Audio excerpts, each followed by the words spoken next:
মাসিক অবস্থায় মেয়েরা 6টি আমল করতে পারবে না। প্রিয় মা ও বোনেরা, মনে রাখবেন এই 6টি আমলের কোনো একটি যদি আপনি মাসিক অবস্থায় করে ফেলেন, ঈমান চলে যেতে পারে, আপনার বড় ধরনের ক্ষতি হয়ে যেতে পারে। মনে রাখবেন প্রিয় মা ও বোনেরা, 1 নাম্বার হলো মাসিক অবস্থায় নামাজ পড়তে পারবে না।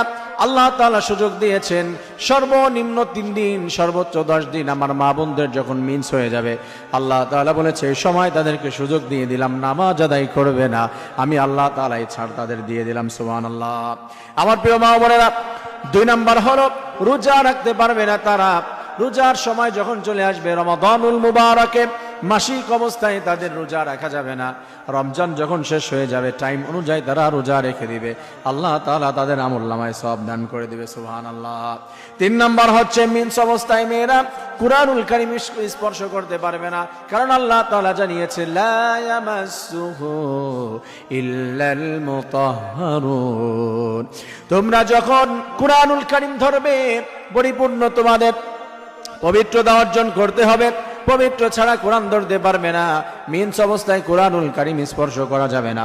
4 নাম্বার মিন্স অবস্থায় তারা যে আমল করতে পারবে না সেটা হলো কাবা শরীফ তাওয়াফ করতে পারবে না। কাবা শরীফে যদি গিয়ে কারো মিন্স হয়ে যায়, তাহলে তাওয়াফ থেকে বিরত থাকবে।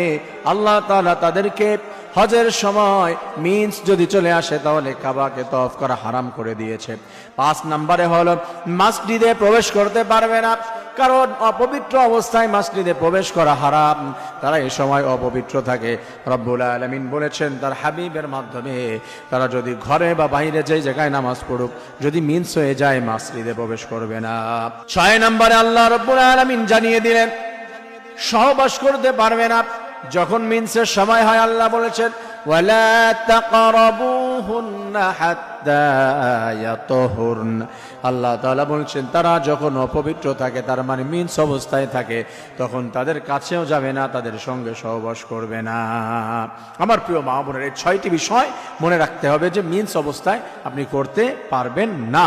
যদি করেন তাহলে ঈমান চলে যাবে আপনার, আপনি বেঈমান হয়ে যেতে পারেন। আল্লাহ তাআলা বিষয়গুলি মেনে প্রত্যেকটি মা বোনদেরকে সুন্দর মতো আমল করে জান্নাতে হওয়ার তৌফিক দান করুন। আমিন।